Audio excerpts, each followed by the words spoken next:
and he says to the girl, pick the baby up and put its head in the lap. So then Prabhupada says to the congregation in the middle of the fire sacrifice, he says, "Will be strong, baby." On John Lennon's estate, a devotee on Oxford Street, he picks up his little stand of incense, follows us back to the temple. We're getting interviewed a lot because we're with the Beatles, and the reporter's saying, "How long have you been a devotee?" And he said, "Well, 15 minutes. And I said, "Well, I'll take over the interview." But anyway, Prabhupada initiated them and married them in the same fire sacrifice, and they had a little baby. So it's Juvananda Devadatta. And so someone said, "Swamiji," or no, probably it was Prabhupada, then Prabhupada, "What's the baby's name?" So Prabhupada says, "Baby comes out after marriage, not before." And he laughed. He said, "But his name is Dhruva Maharaj." So you see, he always taught us, but he forgave us. And I'm going to tell you a big forgiving story because we're getting to the Rath Yatra. So it was lovely with the Swami. We chanted long kirtans. We didn't have books. We didn't have mridangas. We didn't have a movement. Prabhupada sat on the altar. Finally, when Katamashi came, he told us about a Vyasa song. Right in the middle of the kirtan, Govinda Dasi's father from Texas comes. Goes right up to the Vyasa song. He says, "Why does my daughter have to have an Indian name?" And Prabhupada's there. Meanwhile, the Patels of the Gujarat come right up to the Vyasasana too, because they want to hear the golden words of Prabhupada, some shlok, whatever. So Prabhupada sees them, and Govinda Dasi's father's going like this. He sees he's surrounded. He felt like General Custer, wounded knee. So Prabhupada sees it, and he's so clever. He says, "You don't like Indians?" So he says, "Yeah, I like Indians, all right."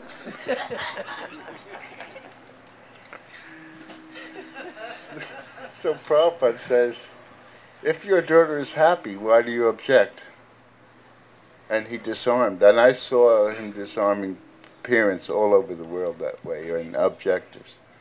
I saw him disarm the communists in Calcutta with the Brahma Samhita prayers.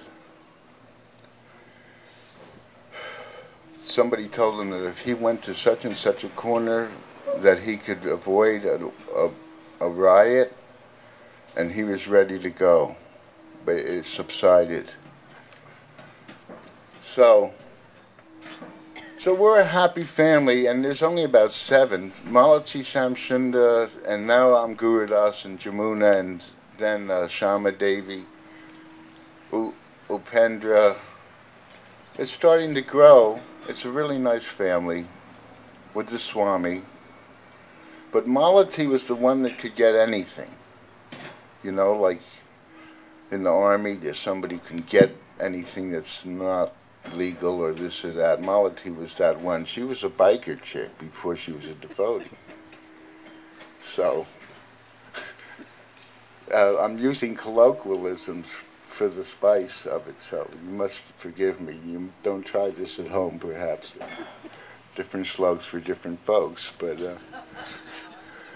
it's just presenting the time. So there she is.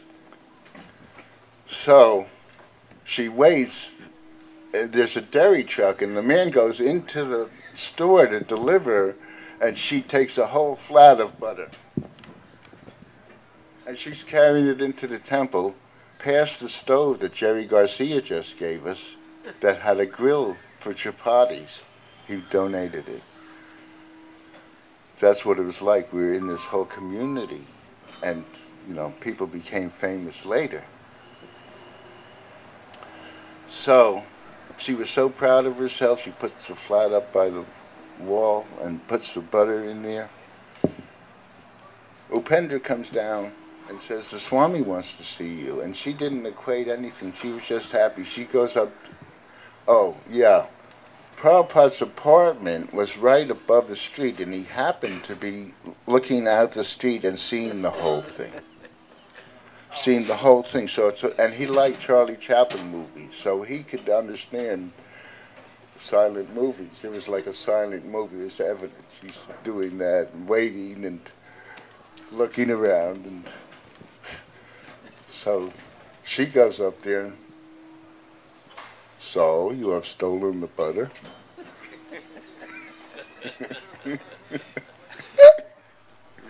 She melted. She melted like butter. You should treat other people's property like stool. It's not your property, it's Krishna's.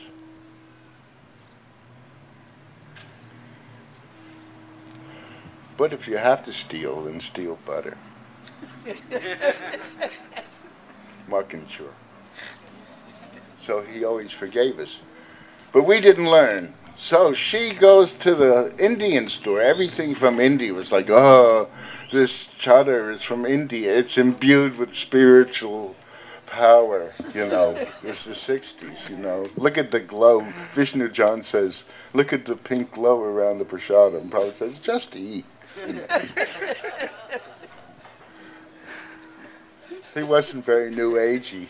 I found his apartment in Montreal, and I said, it's by psychic energy. He said, Krishna's grace.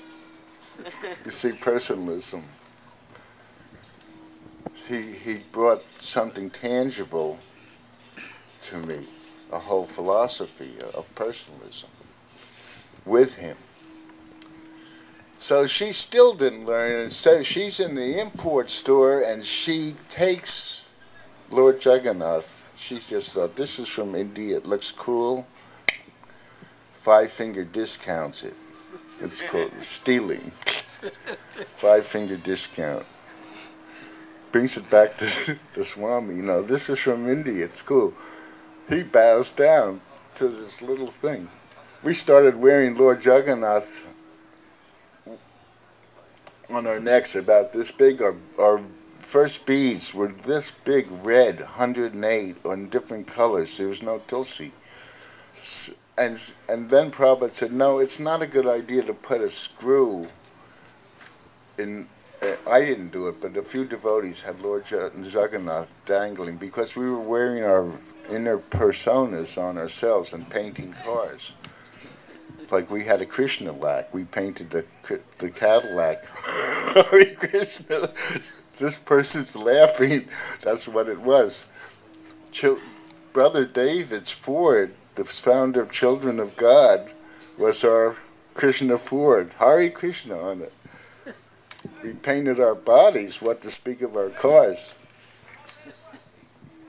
When we went to meet Prabhupada at the airport, Jamuna made me a samurai robe, and Mukunda was Merlin the magician, and Samashinda was an Afghani shepherd that smelled like a sheep. And this Menagerie goes to the airport. Anyway, so she shows the Swami.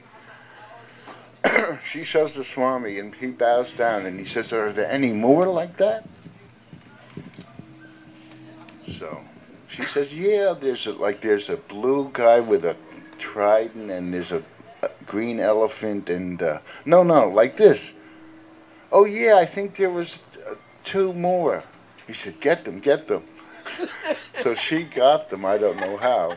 I'm not going to say how, but she brings them.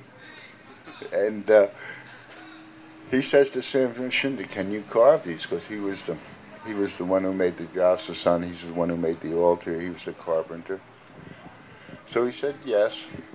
So Sam Shinda starts carving Lord Jagannath and Balaram and Subhadra. We heard that the Swami was going to go to Montreal, so Sam Shinda's plan is I'm going to do it really slow. He's doing it. How's it coming? It's coming along, Swamiji. So Prabhupada wants it speeded up, so he walks the half a mile, knocks on the